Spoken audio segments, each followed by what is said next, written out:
बापलेकीच्या नात्याला काळीमा फासणारी घटना कर्जत तालुक्यातल्या शेलू गावातून समोर आली.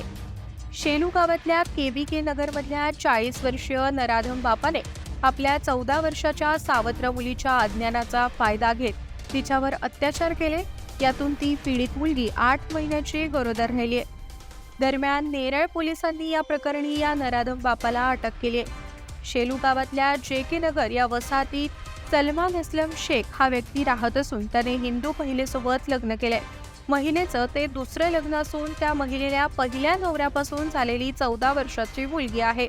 या मुलीचं मूळ गाव हे परभणी जिल्ह्यातल्या पाथरी तालुक्यातलं आहे.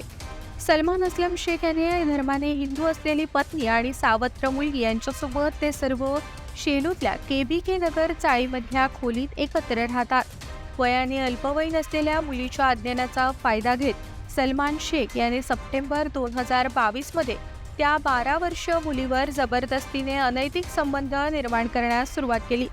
पत्नी घरात नसताना सलमान तिच्या अज्ञानाचा फायदा घेऊन बळजबरीने तिच्यासोबत शारीरिक संबंध करू लागला.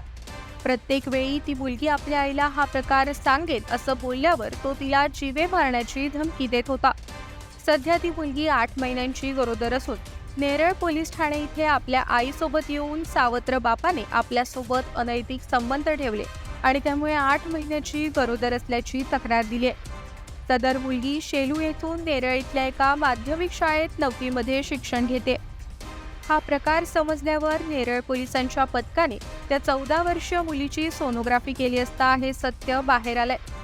दरम्यान नेरळ पोलिसांनी पोलीस उपअधीक्षक DD टेले यांच्या मार्गदर्शनाखाली तत्काळ सलमान असलम शेख यास अल्पवयीन मुलीचे लैंगिक शोषण केल्याबद्दल गुन्हा दाखल करून अटक केली आहे. नेरळ पोलीस ठाण्याचे प्रभारी अधिकारी शिवाजी ढवळे यांच्यासह पोलीस उपनिरीक्षक समीर लोंढे अधिक तपास करत आहेत.